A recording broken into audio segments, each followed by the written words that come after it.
In this episode, we are talking about time travel. We go over a few cases of time travel, we talk about some theories about time travel, and even discuss some of the emotional components that go with it. So tune in. This is Heather Wood and Jamie Hayhurst, and this is the Intuitive Girls Guide. Jamie, I want to talk to you about time travel. What do you think? I think we should give it a shot. I sort of diabolically was like, you know who needs to lead the episode on time travel? Jamie Hayhurst does, because I know how uncomfortable you are with time, but I also feel like it will make it so you present it in a kind of a unique way, and I think that will be really, really beneficial. Right. Well, thank you for having confidence in me. But also, you knew somewhere in the back of your head that I was going to take it and not exactly follow the rules on it. So, Why I love you. Like, right. absolutely don't follow the rules, and don't talk about time travel the way everyone else does. Just like Right. go with it the way you see it. Let's do it. Right. So let's do that. I mean, first of all, I can't believe that we're at episode 20, by the way. So I just feel like that's crazy. I love it though. So yeah, we're going to talk about time travel. We will do some sciencey stuff, but we're also going to do like the Jamie Hayhurst version, which is just like a little bit weird, but fun.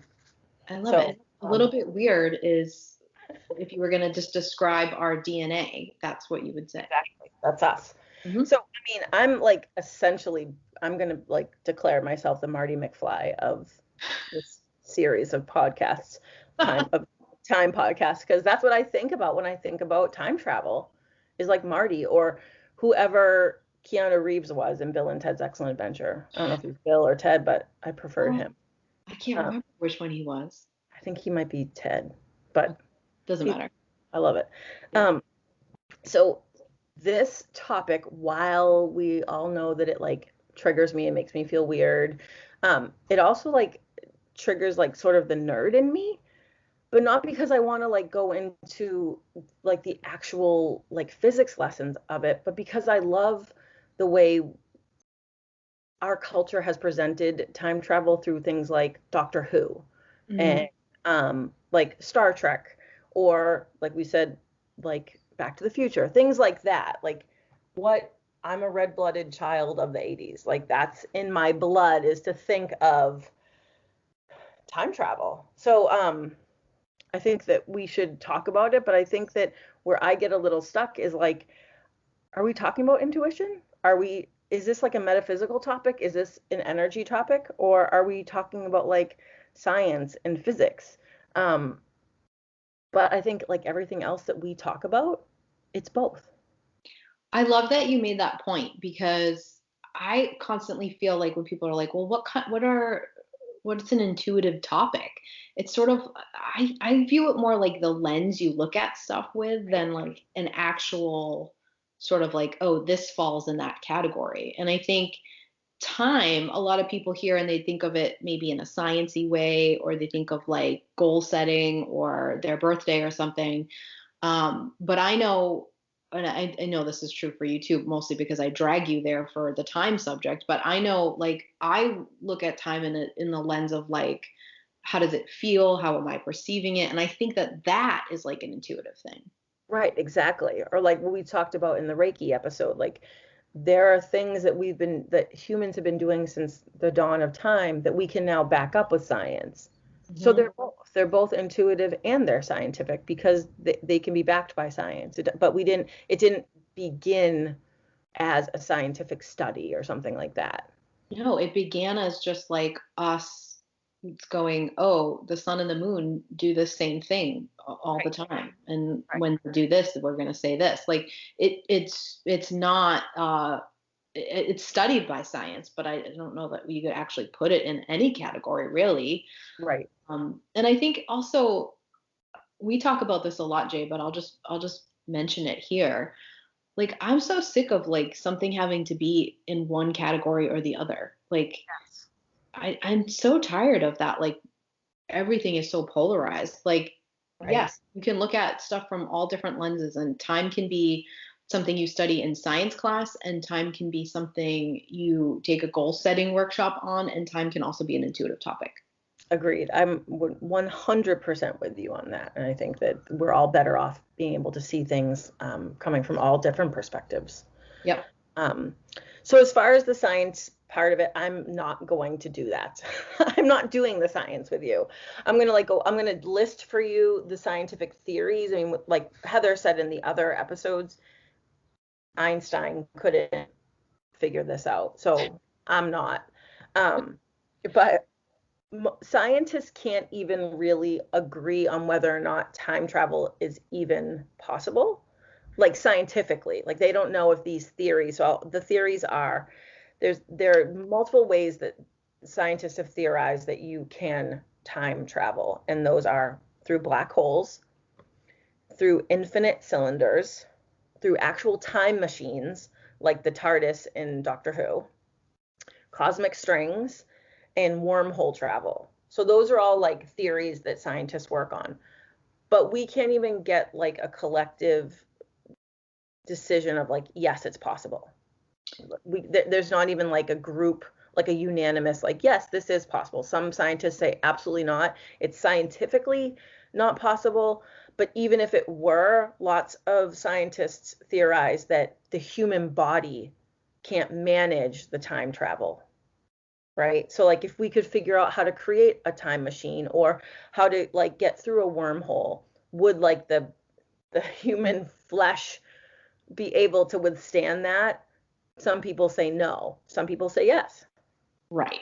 So I think a lot of times when you hear like science doesn't back that or Right. science can't prove that, you sort of hear it like it's a solid no, but science doesn't work like that. It just means they have not come up with an experiment yet that proves it. So Right. it's in the category of it hasn't been proven yet. But I mean, quantum physics is studies all the things you were just listing. So like people dedicate their life to this. Right. Exactly. And that's not to say that it's not going to be proven in the future or whatever you want to call the future, Heather, since you've destroyed my definitions of future.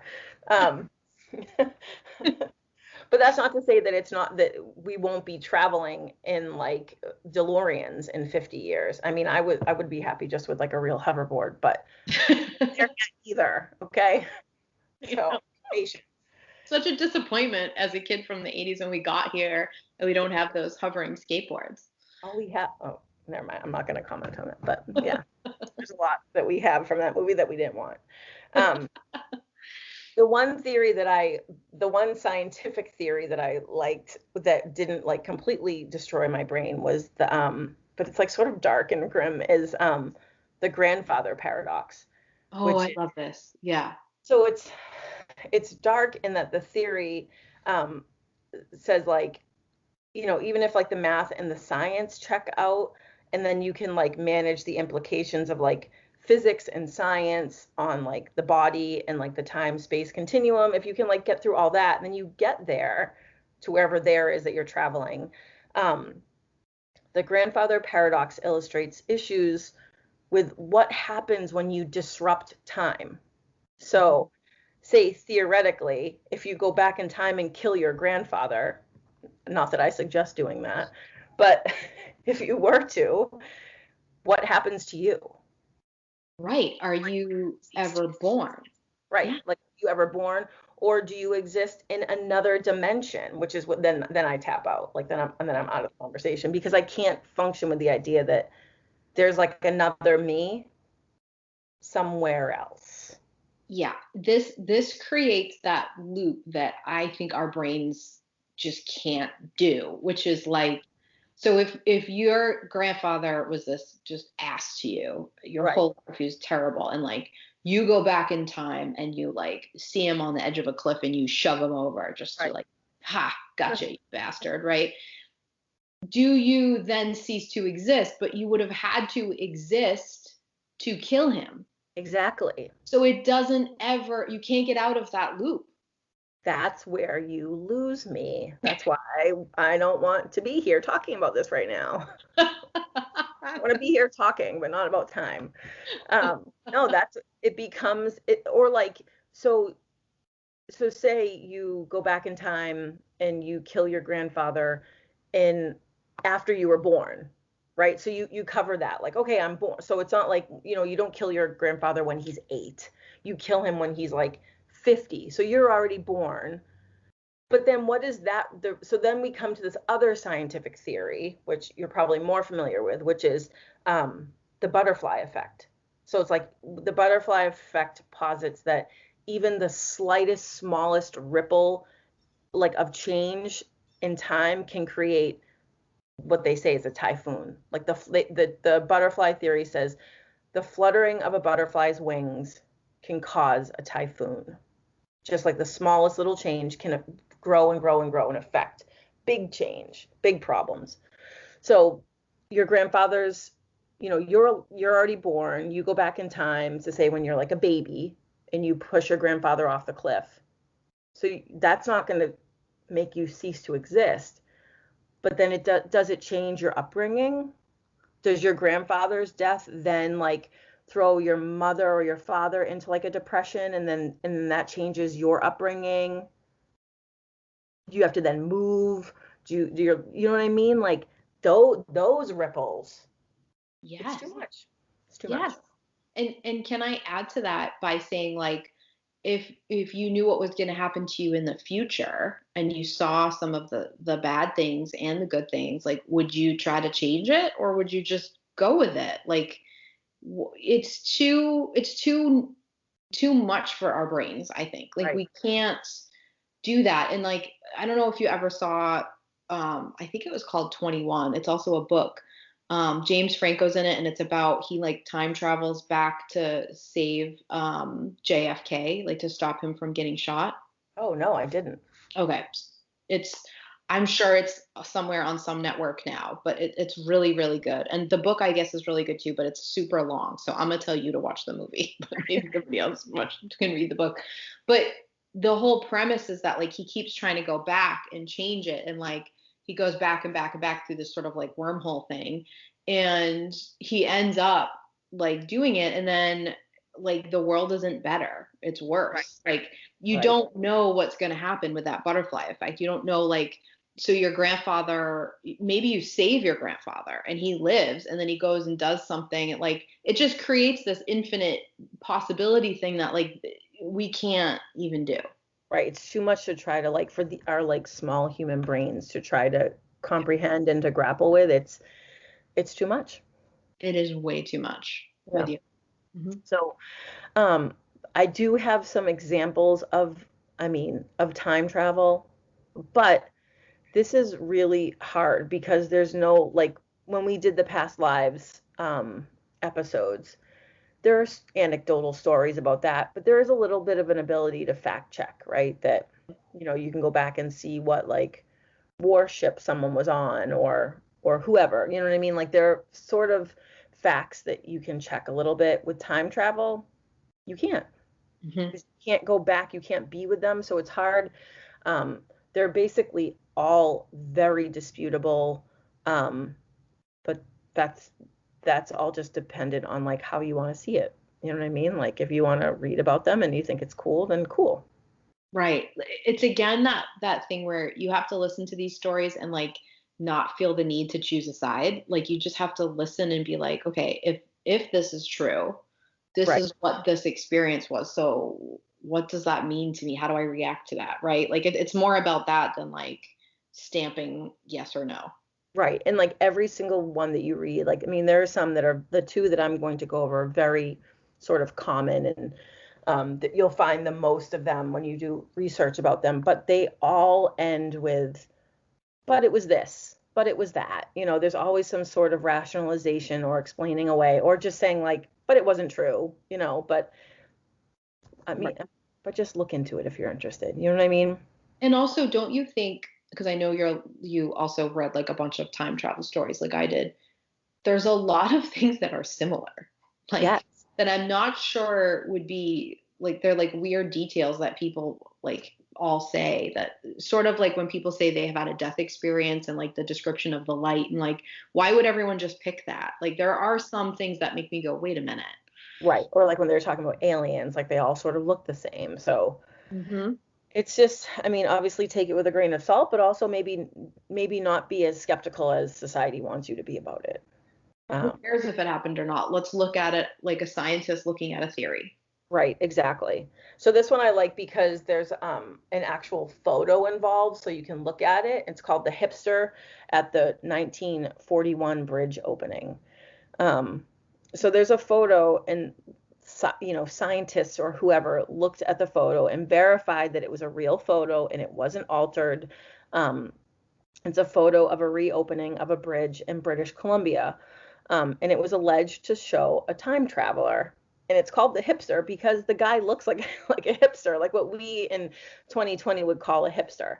Um, it was claimed that his clothing and his sunglasses were of the present day and of styles not worn in the 1940s. This happened in 1941. Um, so, and then it's like immediately you're hearing the people like criticizing it. So they're saying like he has these glasses on, and we'll put the photo in the show notes. And it's just this guy, and he's standing in a crowd, and he's not looking at the camera, and he has these glasses on that are very hipstery. Um, but then people say like, well, those glasses were popular in the 1920s, which would have been like 20 years predating this photo. So maybe he like was wearing, for him, like vintage glasses. Um, he's wearing what looks like a t-shirt it looks like a t-shirt with like a graphic design on it. Some people say that it was like a college shirt, like from like a sports team that was popular in Montreal. But if you look at it, it doesn't look like it was sewn on. It looks like it was printed, like that printers that didn't exist then in the 40s. Um, Debate centers around like whether he was an actual time traveler, and this was actually like an internet phenomenon in 2010, like all those message boards that we talked about in the last episode, like this was big on the time travel message boards, was this like hipster of the 40s. I So I know this photo. I've seen it because I remember when it was crazy and I came across it while we were studying the time stuff, while we were doing our research. And I have to say that intuitively, like if I try to suspend everything and just like intuitively pick up the energy of this photo, it doesn't feel right. I think I see why so many people are like, wait. Like even just the angle the photo's taken at is bizarre. Like it seems to be taken of this guy. Like somebody was like, what the heck? right. There's a lady, I think, if I'm recalling right, Jay, like kind of behind him, looking at him like, hmm? Yes. Right. He's holding his a camera, I think, in this very sort of like more moderny way of holding a camera is the best way I can describe it. And just the look on his face almost looks like he's just like, oh shoot, I just got caught or something. I don't know. There's something to it. Right, and the way he's wearing his clothes, like he has like either a jacket or like a button-up shirt over that t-shirt, and it's just very it would look normal now, but it's very slouchy for what in the 40s, when men wore like blazers and suits and suit coats, and he just had his like kind of button but falling a little bit back on his shoulders, and he looks like a regular guy, but when like the energy of it, like when I looked at it, I was like, this guy doesn't fit in. Like not necessarily like if I had seen this photo blind, I wouldn't have been like that guy's a time traveler, but I would have been like, whoa, something's off with this guy. I would have been like, what is weird about the energy in this photo, Yeah. particularly of this man? Wait, he doesn't look right. Like, yeah, I would have, I totally agree. And I think he kind of looks a little bit like a young John Cusack. Yes. Yes. So I think maybe that also plays into like I'm trying to place him in like an 80s movie or something. Like he does, and he almost looks like a role that he would play. Right. I agree. Yeah. Yeah, why is this guy standing there anyways, dressed not for the occasion, where like literally every single other person in the photo is weird. There's so much weird to it, so much And, weird. and like we've always said, like we have to stop thinking of things like this. We have to stop trying to verify them through like the lens of patriarchy, right? Like you can't verify time travel and time slips through like modern day science. Not yet. No. You And so far no one's come forward to claim to be this guy, right? So we Right. can't like be like, "Hey, did you time travel?" Like Right. we don't know, but it is a really cool picture. Right. It's super cool. And then the other incident is a time slip, like you talked about in the last episode. It's called the Moberly Jourdain incident, and it happened in 1901. There are two English women, Anne Moberly and Eleanor Jourdain, took a vacation to France.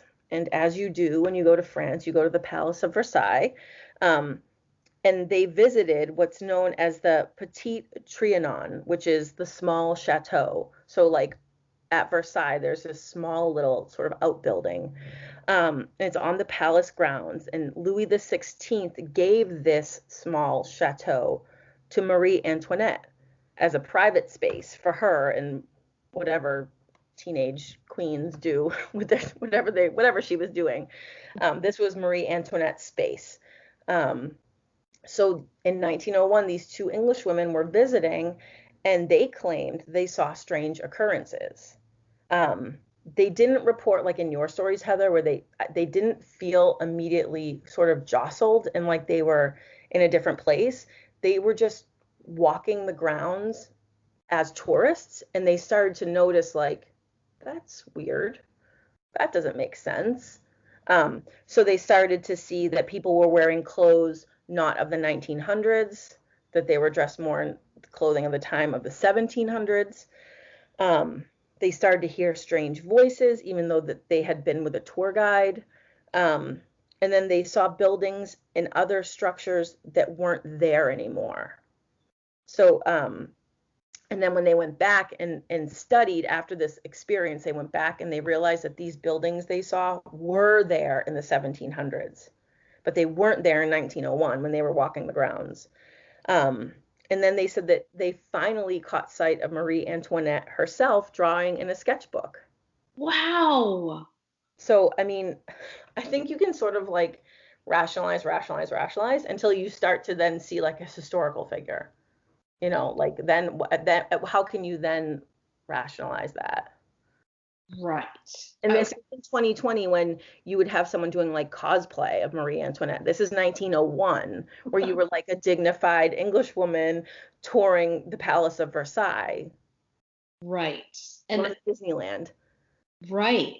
I also feel like as I've read a bunch of time slip stories too, where people sort of were like, wait, am I in a different time? Like they're walking around like these women not picking up on it.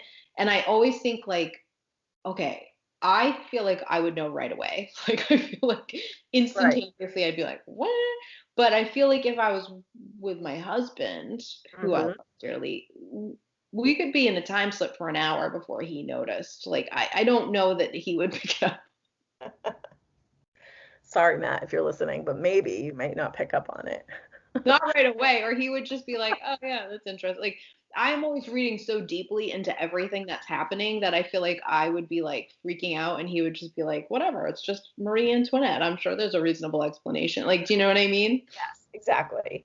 So, but I also think that when I think of just like two women vacationing and going and having this amazing experience, like the experience of going to Versailles is already amazing enough that you don't need to add to your story that you time slipped. Like, right, exactly. And what good does it do to a woman in the early 1900s? Is that making her like a star, or is that making her look crazy? Like, right. It doesn't behoove them to say this. You know what I mean? In 2020, if it really is 2020, women are still not believed, right? We're still not believed in 2020/1723, whatever year this is. Right. We are not believed. So can you imagine in 1901 being like, let's make up a cockamamie story and see if we can get believed? Like, what would be the motivation? But if that happened to me now, I could like do a social media post and get a bunch of followers and like sell, like spin the story to my advantage to promote my business, or what, you know what I mean? Like whatever. You would use it as like an Instagram influencer to get more followers or something. Have like 15 minutes of fame, but like that's not happening in 1901. No, it's kind of amazing that we even know this story, that like somebody documented it well enough that we can hear it. Well, so that's what happened. Like your guy Frank from the last episode, these women, they were serious and they were upset. They, like they said, like we said before, it was a time slip, so they slipped in time and they came back. And but what happened is that people were calling it a folie à deux, which translates to madness for two, but it's a psychiatric term, and it's a joint, listen to this, it's a joint delusion. What? No. People would buy from like a quote unquote like scientist or like a doctor that these two women had a joint delusion. They both saw the same things and experienced the same things, reported back the same experience. That's believable because it's coming from a doctor saying, yes, this happened. But they say we slipped back in time and came back. That's not believable. I feel like slipping back in time together makes way more sense to me than two people having the exact same delusion at this. Like, no. Science can explain to me the time slip far easier than it can explain to me how two people's brains could have the same delusion at the same time. Right, exactly. Like you're both having a psychotic break at the same time, seeing the same things.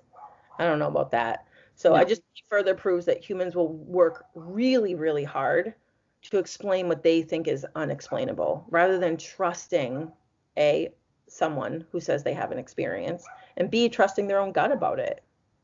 That's such a good point because we're really just in the society that trains you to value your ego over your intuition so much Right. that you kind of like suspend what you really know to believe that to feel more comfortable. Exactly. Rather than trusting your own experience. It's yucky. But they 10 years later, they published a book together under pseudonyms, different names. They published it under Elizabeth Morrison and Frances Lamont, and the book was called An Adventure, and they told their story. I love So it. I don't think that someone who was looking to like pull someone's leg is going to go to all that work, be diagnosed with some like shared madness, and then have to tell their story 10 years later. I mean, it feels like a stretch to not believe them. Agreed. And how many other people experience some sort of time travel or time slip and were just disregarded as like madness? Right. But like maybe this could have been something that we recorded and somebody like looked into, but instead it's like, oh no, it's just a delusional episode. Right. Exactly. She's Right. just a hysterical woman. Yeah. Um, We'll be right back after this short break. and so what I want to talk about now is the Jamie side of this, which is like the emotional aspect of Okay. time. Okay. I'm very excited about this. So, I mean, we're not talking about like the actual time traveling, but why time travel is a thing for us and why there are movies and books written about it. Like you see in our culture, there, like I mentioned, Back to the Future, Doctor Who, Star Trek, the Outlander series, which was a book series and now is on TV, A Wrinkle in So Time. I just have to say that you should definitely watch and read the Outlander series. Oh, I haven't seen the show, but I read Outlander and I love it. oh, the actor who plays Jamie Fraser. You approve of Well him. done. Well done. um, A Wrinkle in Time, which was a story and then a movie, Mhm. and then like my beloved Bill and Ted and their excellent adventure. And that's just like a very small, I mean, the Twilight Zone covers a lot of like time slips and time travel. But this is something that's been prominent in our society, like, you know, in like TV and movies in our culture for a relatively long time. We're Uh, kind of obsessed. yeah, and I don't actually think we're obsessed with the science of it. I don't think no one cares about like how the TARDIS is flying through space. No one cares about that.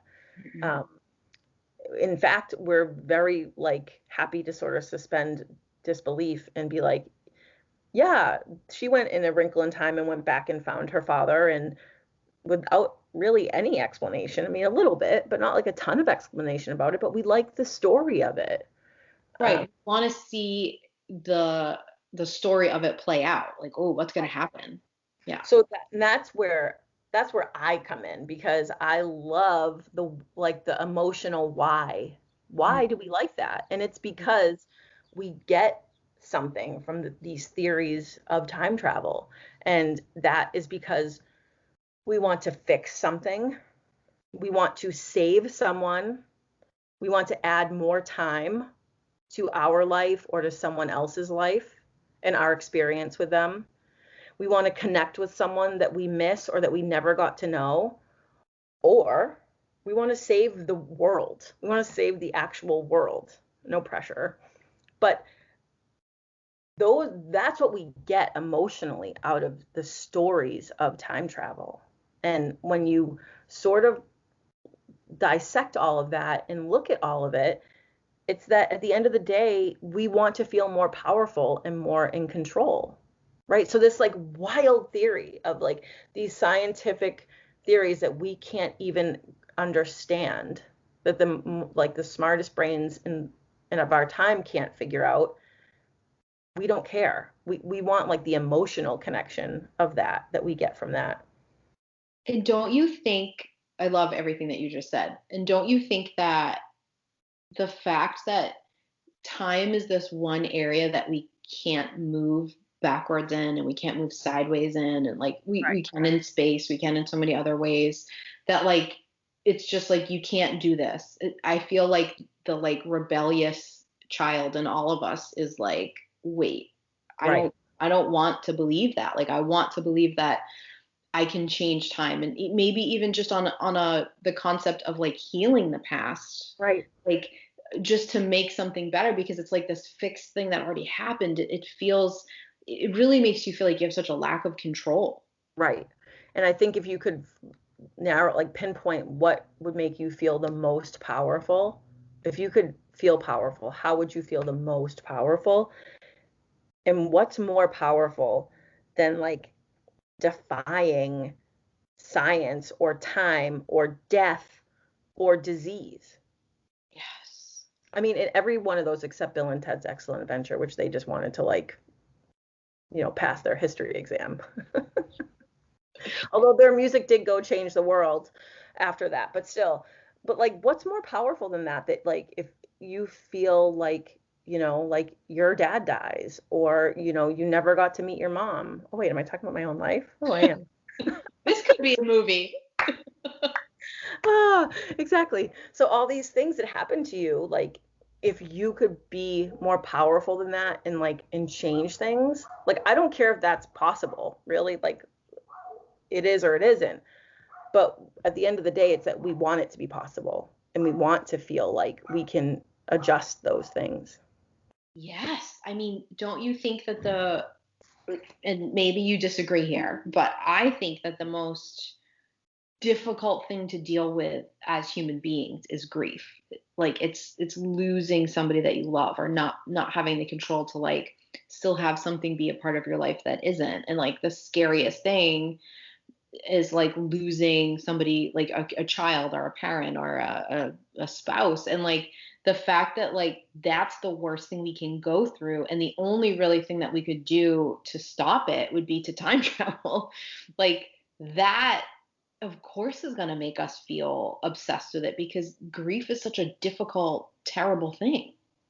Right. And that ability to time travel gives us like even just a little piece of hope for like an hour and a half while you watch the movie. You get to feel the hope that like you're not never going to see them again. Like you're not going to be alone forever. You're not going to be powerless to this forever. It gives you a little bit of sense of hope for Yeah, that. it really does. Hope is like such the perfect explanation. Like it gives you some kind of hope that you wouldn't otherwise have. So yeah, I love that. And I think one of the things that makes me obsessed with the idea particularly is that being an intuitive person, you kind of have to suspend reality all the time to like do what you do and do different things. So like there's this one area of the world and of life that like if you try to suspend reality there, like it's such a deep mystery, like right? Like Right. no Absolutely. one no one can go there and figure that out. Like that to me just makes it speaks to the obsession with it. And would you, Jay, like if you could time travel, would you go back in time and meet your mom? So that it's so funny that it's so funny that you would say that, because like the next part that I had was like, when people ask you that, like, would you start your life over if you could? Like, would you go back in time if you could? Who would you have like lunch with? Like, dead or alive? Who, you know what I mean? Like that type of thing. And it's like people say yes because they want to. I literally wrote right here. People want to fix mistakes that they made, or they want to spend time with dead loved ones. I literally wrote that. So like, would I? Yes. Like, obviously, if I could go and meet my mom, I would love to do that. Would I want to do that if it was going to alter the time space continuum and like, and change everything? No. In my head, it's like, it's this sort of magical moment that happens inside of a bubble. Right? Mm, It doesn't actually affect time and space. You know what I right. mean? Which is, don't you think that's sort of like how Back to the Future happens? I mean, I know that there are some Right. effects, but like going back and like altering time doesn't always have like this huge impact. But like you don't know if going back and talking to your mom, or maybe saving your mom or saving your dad so they were still around, like what would that make it so you didn't have something that you love right now if that little thing happened? So if you could do that in like this alternate dimension or this alternate universe and experience it without having it affect time after it, then yes. But is it worth the potential sacrifice? Probably not. Probably not. And that's a hard thing to say, but Right. it's I think it's like the intuitively accurate thing to say. It brings up a lot of like moral questions. Agreed. Many moral dilemmas happen when you talk about, when you go beyond the science of time travel and you go into like the moral and ethical issues that happen. And I think that that's important to think about.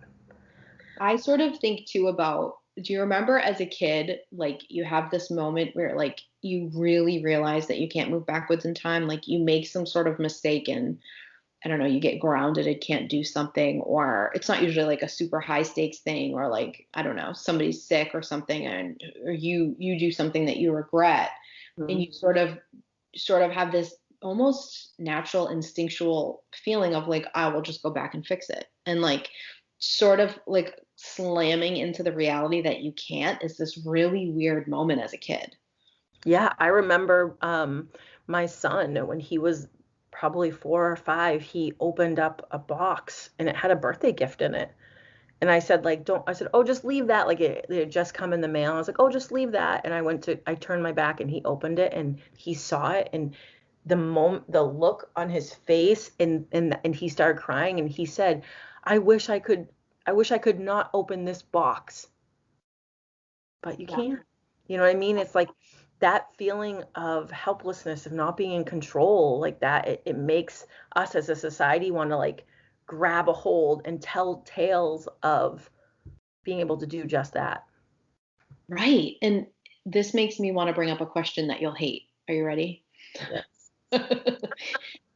It makes you sort of go, that sort of idea makes me really question what the present actually is. Hmm. This present, or the Any. present opened? No, like present in time, like yeah, right. Past, present, future, that present, like Right. fact that in the present, whatever that is, you made a decision, and then in the future, the immediate future, you regretted it and wanted to redo it. In that present, you can't. Like that's where I'm like, wait, the present it can't actually be a real thing. Correct. And or can literally shift in like in the 3 seconds it takes him to open the box and see the present, the gift, and realize he doesn't want it, and then you're in, that's instantly the past, even though it's actually this moment you're living at right now. But like those 3 seconds change the whole thing. Yeah, and it's because it's your consciousness, right? Like going back to Right. the thing that hurt your brain before. Like Right. as soon as it becomes a conscious thing that you're observing and seeing and doing, or like, maybe when he like the moment you open the present, maybe you have this moment of like, yay, I get to see the present. Right. So then it's okay. But as soon as you're like, wait, I wish I didn't know this, or I wish this wasn't the outcome, then you regret it. So then the same event that happened now is different. Right. And he puts his own spin on it through his own like perception of it. Like you said, he could have opened the gift and been like, "Oh yeah, I wanted this," but instead he probably thought that for a nanosecond and then thought, "Wait a minute, I'm not supposed to have this for another week, and now I won't be able to open it on my birthday." And so his perception of time is his perception of how he's seeing his birthday and like his birthday party is affecting what's actually happening in the moment.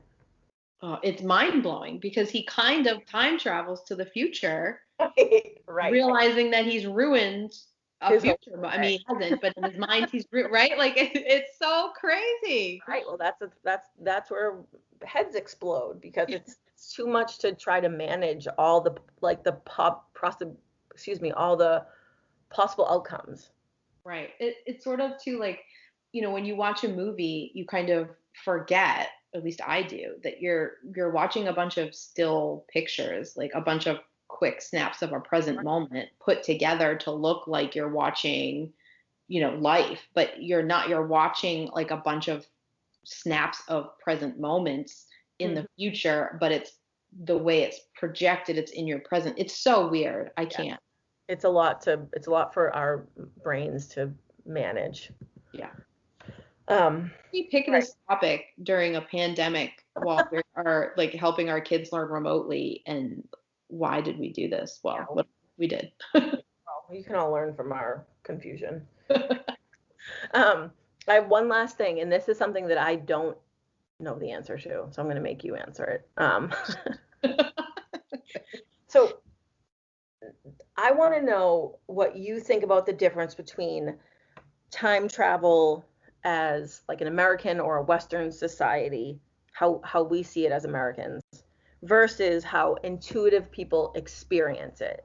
So, meaning like you can meditate or astral travel or communicate with angels and spirit, which are theoretically not actually here, right? Like, so when we talk about time travel, we're thinking about like physics and quantum physics and time machines and scientifically moving in time and space. But you can actually do it here right now, but is that technically time travel? You know what I mean? I don't know the answer to that, Heather, but I think you do. So good luck. Well, I don't think that I know the answer to that, but I can certainly provide some theories or some point of views on that. I think I think this also goes back to how the concept of something like time either is comforting or not comforting, depending on your coping mechanism for, pretending life is just like this normal small thing, right? Right. Yep. But what I'll say is like let's say you went to a shaman and you asked them about time, Mm-hmm. they would view time as something purely human.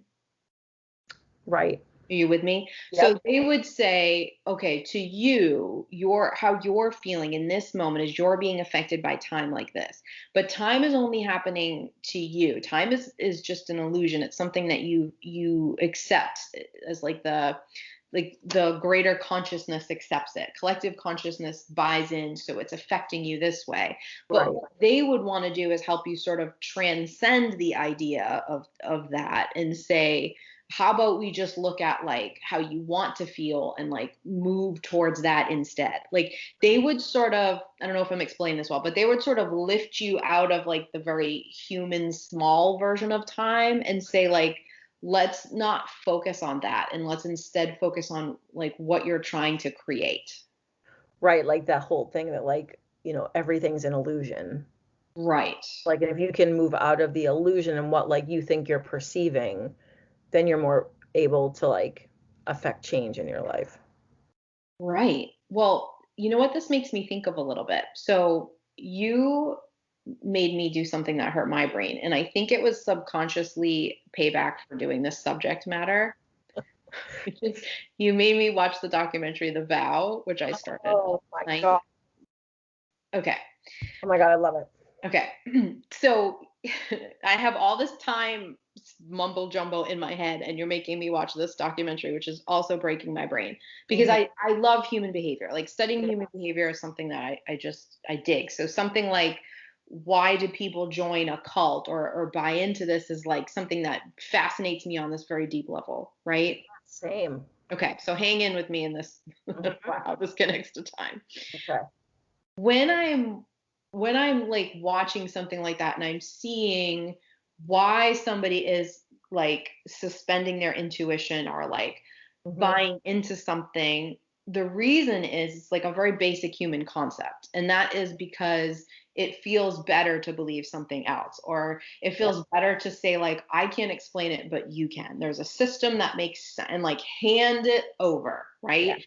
And that's what happens in every cult ever. Like they all follow the same kind of script, right? So I was watching that last night thinking like the reason that person is buying it. And by the way, that documentary does a really good job showing you why people would buy in. It PS. really, truly, if you have any interest in cults or anything like any human behavior, ooh, that's so well done. Mhm. Really gets you into like the mindset of it. Absolutely. So you're having to go, okay, this doesn't feel good. And so in order to feel better, here's a path, Mhm. right? So human beings will do that constantly. It's the whole concept of like um they talk about limiting beliefs because they take a lot of like real stuff and sell it in the Right. beginning to trick you. But the whole idea of like you everything you've made in your life and everything that you're limited and don't have is because of a story you made about it, right? Right. Like it's human nature to create stories to make ourselves feel better. Most of them aren't true. Right. Yes. So to sort of like long-windedly answer your question, I think it's the same thing about time. Like time is a bigger force than us. I compare it honestly to like saying like, well, tell me what the universe is. Measure the universe or measure God or the Right. divine. Like I can't because that's not a concept that my human brain will fully get. Like Yes. how if the universe created us or God created us or a big bang happened, like well how did all that stuff get there ahead of time? Like we don't know, we can't Right. figure that out. So to me I think in the sort of like spiritual element we just kind of put it in that like it's this force way bigger than us. Does Yeah. that answer the question at all? It does. Yes, it does because I think that through intuition we're able to like tap into other energies. And that you tell a scientist that and they're saying that's definitely not time travel. There's no way that's time travel. But you actually are. Like we said in the other episodes about like inner childhood work or shadow work or like like stuff with trauma and PTSD, like you're tapping into things that happened at other times. So are you technically like Marty McFly and going back in to 1963? No, but like, are you going to a different, like where you were in a different time? Yeah, I think you are. So Agreed. just to push you a little bit harder on that one, specifically because you say that I do this all the time, and my own stunted intuition blocks me from experiencing it yet. I haven't yet like remembered it. But astral travel, can you tell us a little bit about like astral travel? Because I think that that actually is time travel. Maybe not like you're not traveling like in, I'm not going back in my past, but it's like going somewhere else.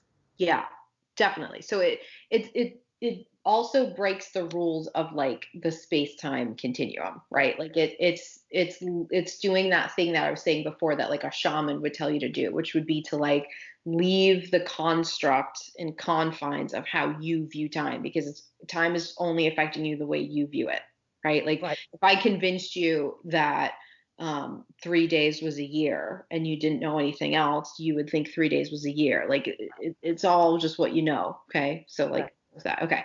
So for astral travel is the idea that when you go to sleep, you can sort of leave the consciousness of like the exact location of your body. Does that Mm, make sense? yep. And you can sort of go travel to a different area, a different place. So like if you wanted to go visit the Eiffel Tower. Hmm. Theoretically, you could astral travel to it while you're asleep and go check it out.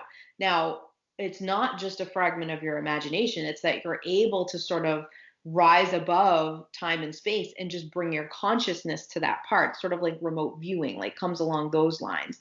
But the thing that becomes even more trippy is that, like, if you and I practiced astral travel and like got really good at it, like somebody really taught us how to do it, we could meet at the Eiffel Tower and like Right. have a dream where we both know what happened because we astral traveled there, and then be able to recall it to different people with the same facts. Like, this is stuff that has Happens. happened. I'm sure some people will discount it because, again, like, I can't bring a tape recorder while I'm tape recorder. How old am I? I can't bring something to record while I'm astral traveling. But it's it's the idea that, the very humany part of you is not the only part of you. It's that there's something bigger, more connected to the universe that is different.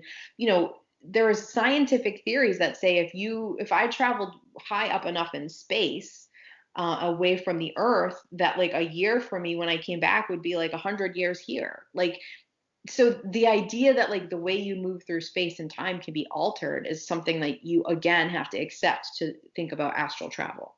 Right. I think when you say it like that, it may be to like in my head when you were saying that, if you want to sort of reframe it a little bit, it would be like the concept of sending someone like thoughts and prayers or doing distal Reiki, that like if I can tap into you no matter where you are, I can send you Reiki. So why wouldn't I be able to send my energy somewhere else through astral travel, right? I mean, theoretically, it's a little bit different, but it's sort of energetically the same theory. Yeah, it's the same concept. It's that idea of consciousness again, right? And like awareness. So, I mean, it's the same thing as like if my phone rings and like half a second before I was thinking of you and then you called me, right? Like, I mean, we just had an incident where you knew something was wrong with me, but you didn't fully know and you called. Like, Right. that sort of thing happens constantly, and we like reason it away or we don't think about it. But all of that stuff has to do with the same thing you're talking about, just on a smaller level, right? Which is that like energy and consciousness and awareness sort of have the same like fu attitude as the universe and nature to measuring time and being able to explain it, where it works on its own set of rules, Right. right? Yeah, and so I think it's like we said in the first episode of Time was like I can get on board with something like that happening in my personal system, my own energetic field, but then seeing it on like a universal or planetary level, feels out of control. It feels like a little too much or a little too scary. So it's the same thing with like we can be in touch like energetically through a phone call or when you need me or something, and I can just sort of have like quote unquote coincidentally I just happen to know, you know what I mean? But Right. if I'm willing to like trust myself and trust my own intuition, I can then get on board with astral travel and things like that. It's just a Right. piece I mean, of it's going like we can't really explain this, but like it's something that happens to this large group of people, so maybe we should look into it. Like, it's sort of that idea. But let's theoretically time travel for a minute, Jay, and let's time travel back to, I don't know, like the 1700s, the Mhm. legit one, not the like we skipped the calendar Right, 300 years. Okay. right, And let's tell people, let's describe what we're doing in this moment to them. Like, right now, I'm looking at you on my laptop. I can see you. We're on like a Skype call that we are recording to create a podcast. We are in two different locations. Like, we are, what, 45 minutes apart by car? right. You've already lost people. They don't even know what you're saying. Right. Like, and we're communicating and we're recording it. And then what we're going to do is we're going to put it onto this medium so that like anybody at any time when they want to, once we record it, can go on and listen to us talk to each other in that moment of time where we were looking at each other, but we were, 45 minutes away from each other. Like, Right. there's no way that that could be understood because they haven't gotten far enough in all these little steps of technology and understanding stuff to get it. So just back then they would have thought we were making it up. We would have been those ladies who were delusional, right? The doctor would have said, "Oh, it's a joint delusion," or whatever they say, because there's no way they could explain it. So it's sort of like, well, same thing. Maybe in 300 years, somebody will somehow hear this podcast and be like, huh, these bitches had no idea what that. Of course, you could do time travel and astral travel. Do you know what I mean? Like, we didn't have the technology then. We didn't know. Right. Well, and for the listeners, like keep that in mind when you're at your day job and you believe in things and you practice certain things like you astral travel or you do past life regressions or you do certain meditations where you tap into whatever and people don't believe you. People look at you like, "Oh, okay, that whatever, Susan." You know what I mean? Like keep that in mind that like just because people don't believe you doesn't mean that it's not true or it's not possible. We just haven't caught up with it yet. Yes. To like accept that concept. It isn't that they don't want to believe you, and like people will claim it's logic. And there's someone in your life that I'm thinking of right now, and I know you'll probably know who I'm talking about, that like people deny certain things that are intuitive that they kind of know, because in order to accept it, they have to deal with some other stuff that like they don't feel safe and comfortable dealing with. There's like a lot of fear in Right. between them and that point. So Yes. that just brings me back to like telling people, like, don't ever try to prove that you are intuitive or doing intuitive things, because the only reason the person in front of you doesn't believe you is most likely because they can't accept that reality yet. Right. And they can't accept it for themselves. Yeah, it has nothing to do with you. It has to do with what it would mean to them Right. to buy into that. Exactly. Yeah. I brought you down the trippy astral travel road. I love it. Well, it all ties together. Again, that's why time is an intuitive concept. Like, it's all the same type of thing. Like, it's all this bigger thing that we can't explain, that we try to explain with our human brains and minds. And I think sometimes to our detriment. I really do think if we could be more connected to the earth and its cycles and the moon and its cycles and the sun, like in a different way than we are, we would all be a lot healthier and happier. Right. There'd be a lot less resistance in our lives. Yeah, I mean, how poetic is it that like machines run time and machines run our life? Right. Exactly. And we feel trapped in the machine. Exactly. Right. Because it's counterintuitive to how we really function. Yeah, that you know, I remember a time when my kids were young, like, I mean, they're still young, but younger, where like if it came to 5 o'clock and I hadn't gotten a certain amount of things accomplished, I would have felt like an absolute piece of crap. Right. What does Right. that have to do with the quality of who I am? But that's what we're taught. Right, exactly. They're expectations that we're taught we have to meet. If we don't meet them, then that means something about us. So if you could time travel to any year, like we're gonna go together, we're gonna hold hands and jump through in, through a DeLorean or whatever we go through, a phone booth, whatever. Right. Like, where are we going? What year are we going to first? Oh man, I don't know. I always say that I want to go to Boston, which sounds silly because I live here now, but I want to see Boston when it was first a city, like when the cobblestone streets were the streets. Like I want to see when the brownstones were first built. I want to see what life was like then so I can then make a relation between the change as to what they are now. Yes. That's not like a glamorous story. I mean, I should say like London and 16 whatever, but like I would love to be able to change my frame of reference about something that's in my life right now. But I think that's perfect because like I feel that way too. Like when I want to think of time travel, like if someone was like, "Where would you go?" I literally just want to observe something. Like I'm not going to pick going back and changing an event. That's too heavy. But like if No. if someone was like, "Hey, go back and you could meet like Amelia Earhart or something," or you could go and like actually watch them build the pyramids so you could figure out how the mother effing heck they did that, because we can't figure that out either. Like that's the kind of stuff I would pick. Or even where you live in the Bridgewaters, where there's a lot of indigenous tribes that were a lot of things that happened there, a lot of folklore about like different energies and spirits. I mean, you could just observe that. Yeah, the Bridgewater Triangle, and why that's what it's called, and that's why it is what it is. Yeah, absolutely. Like that's what I would pick. And of course there are moments that have happened in my life that I would think about, like, would I go change that? Would I go stop myself from experiencing that, or somebody I love from experiencing that? But that's too much to think of. Right. If I could just be a fly on the wall somewhere, that I think is appealing instead. Right. And it's not our place to change things. It's not our place to to affect other people's lives and change what happens to other people in their journeys.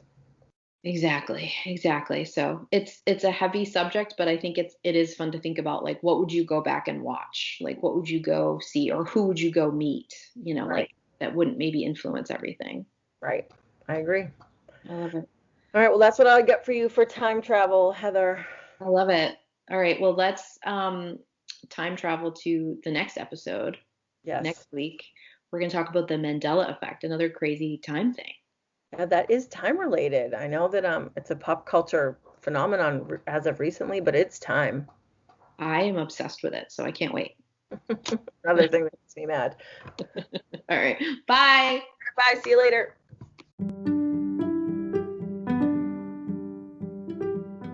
Hey, thanks for listening to our episode. For show notes and a place to send feedback, please visit our website, embodylove.me/intuitivegirls. Again, that's embodylove.me/intuitivegirls.